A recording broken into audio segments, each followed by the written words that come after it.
नमस्कार, मी हर्षलाच रेसिपीजमध्ये तुमचं स्वागत आहे।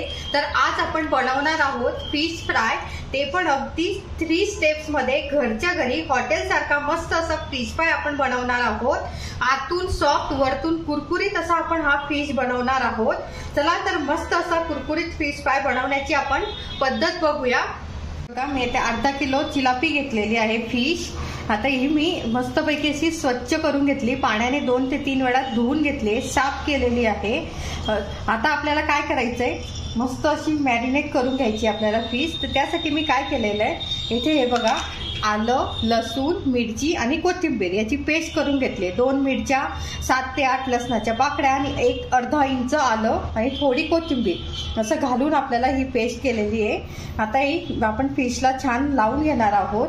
अगदी पोहे खायचा 1 चमचा मी यामध्ये पाणी घालून याची बारीक अशी सरसरीत अशी पेस्ट तयार करून घेतलेली आहे। आता आपण यामध्ये मी इथे तिखट, तुम्ही मिरचीच्या ऐवजी तुम्ही तिखट वापरू शकता, पण मी इथे मिरची वापरली आहे म्हणून इथे तिखट नाही घालणार। तुम्ही इथे आता मी धनेपूड घातल्यानंतर आपल्याला घालायची आहे हळद। त्यानंतर मी इथे घेतलेला आहे फिश मसाला। हे बघा, इथे फिश फ्राय मसाला घेतलेला आहे, तो आपल्याला अगदी थोडासा घालायचा आहे आणि नंतरही आपल्याला थोडा वापरायचा आहे। आता आपण थोडासा लावून घेऊ फिशला। पोहे खायचे 2 ते 3 चमचे फिश मसाला घेतलेला आहे। त्यानंतर इथे आपल्याला मीठ घ्यायचं आहे चवीनुसार। त्यानंतर आपण इथे तुमच्याकडे फिश मसाला नसेल तर तुम्ही गरम मसाला वापरू शकतात, पण गरम मसाला थोडा कमी वापरा, त्यामध्ये खडे मसाले असतात। आणि आता इथे मी लिंबू घेतलेलं आहे। आता तुमच्याकडे जर लिंबू नसेल तर तुम्ही कोकम आगळ असतं ते तुम्ही घेऊ शकतात। आता सर्व मसाले आपल्याला छान मस्तपैकी फिशला लावून घ्यायचे आहे, आतून बाहेरून सर्व छान आपल्याला कोटिंग करून घ्यायचे हे मसाले। आता हे छान आपण सर्व मसाले फिशला लावून घेतलेत। आता आपल्याला हे अर्धा तासासाठी आपल्याला मॅरिनेट करायला ठेवायचे।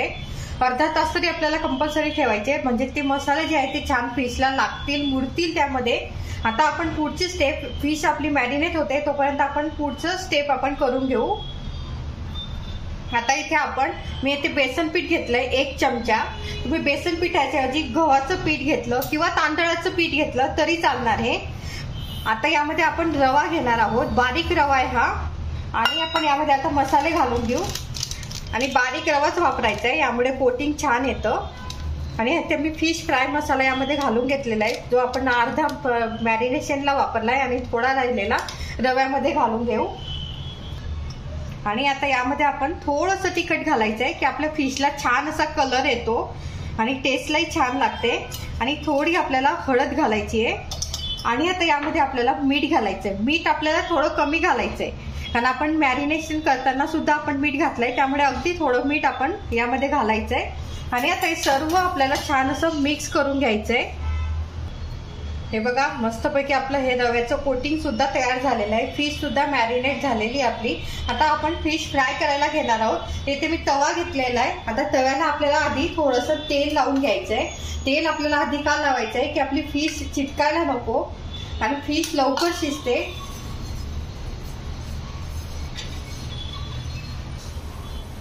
इथे मी गॅस चालू केलेला आहे, आपल्याला तवा छान असा गरम होऊ द्यायचा आहे आणि मग आपण फिश फ्राय करायला घेणार आहोत।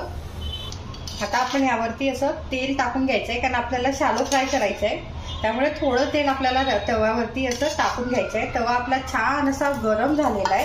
आता आपल्याला काय करायचंय, ही फिश आहे ना, ही मॅरिनेट करून तुम्ही अशी फ्रीजमध्ये ठेवू शकतात, पण रव्याचं कोटिंग लावून ठेवू नका, त्यामुळे काय होईल, रवा आपला सॉफ्ट होतो, कुरकुरीत होणार नाही फिश। आपल्याला फिश अशी आतून कुरकुरीत आणि आतून सॉफ्ट असं आपल्याला फिश बनवायची आहे। तुम्ही बघू शकतात असं हे रव्याचं जे कोटिंग आहे ते फिशला असं लावून घ्यायचं आहे आपल्याला। साईडने कडेने सुद्धा लावायचं आहे असं, आणि थोडंसं असं वरतून सुद्धा टाका रवा, म्हणजे छान असं याला कोटिंग छान बसेल।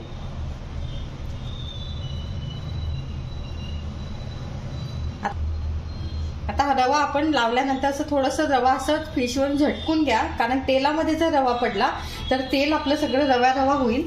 आता यामध्ये असं सर्व फिश आपण या पद्धतीने कोटिंग करून घेणार आहोत।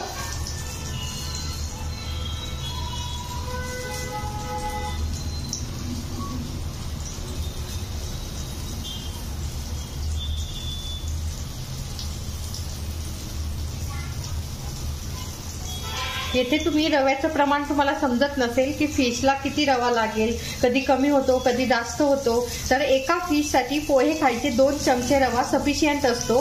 हे माझं प्रमाण आहे. तुम्हाला जर तुमच्या प्रमाणानुसार तुम्ही अंदाज घेऊन बघा आणि मग करून बघा. आणि फिशला असं खूप जास्त आपल्याला प्रेस करायचं नाहीये. फिश अशी लवकर शिजते आणि तुटण्याची शक्यता जास्त असते, त्यामुळे फिश हलक्या हाताने आपल्याला प्रेस करूनच याला रवा लावायचा आहे. तिथे आपण सर्व फिश अशा छान रव्यामध्ये कोट करून घेतलाय. आता आपल्याला काय करायचंय, असं प्रत्येक फिशवरती असं आपल्याला चमच्याने तेल टाकून घ्यायचं आहे आणि फिशवरती झाकण ठेवायचं नाहीये. त्यामुळे काय होईल, झाकण ठेवल्यामुळे जो रवा आहे तो आपला क्रिस्पी होणार नाही, मऊ पडेल. त्यामुळे आपल्याला इथे झाकण न ठेवता ही शिजवायची आहे. फिश शिजायला काहीही वेळ लागत नाही, लवकर अशी आपली ही फिश शिजते. आता आपल्याला मीडियम फ्लेमवरती 1 ते 2 मिनिटं आपल्याला ही फिश अशी ठेवायची आहे. त्यानंतर आपल्याला पुन्हा ही पलटून थोडं तेल टाकून आपल्याला पुन्हा ही परतून घ्यायची आहे आणि मीडियमच फ्लेमवरती हे सर्व करायचं आहे आपल्याला. हे बघा, आपलं फिश मस्तपैकी फ्राय झालेली आहे. आता आपण एका प्लेटमध्ये सर्व करून घेऊ. हे बघा, मस्तपैकी आपली फिश फ्राय तयार आहे. तुम्ही सुद्धा या पद्धतीने नक्की बनवा. मी सांगितलेली हे पद्धत तुम्ही रेसिपी कशी वाटली ते मला कमेंट्समध्ये कळवा. आणि ही फिश तुम्ही भातासोबत, भाकरीसोबत किंवा खिचडीसोबत सुद्धा तुम्ही ही खाऊ शकतात. आणि हे मी सांगितलेल्या सगळ्या टिप्स तुम्ही यामध्ये लक्षात ठेवा आणि या पद्धतीने नक्की बनवा. मी तुम्हाला गॅरंटी देते की जशी आपण रेस्टॉरंटमध्ये आपल्याला फिश मिळते त्या पद्धतीनेच ही फिश तयार होते. तुम्ही नक्की बनवा आणि बनवल्यानंतर मला कमेंट्समध्ये सांगा कशी झाली ती. धन्यवाद.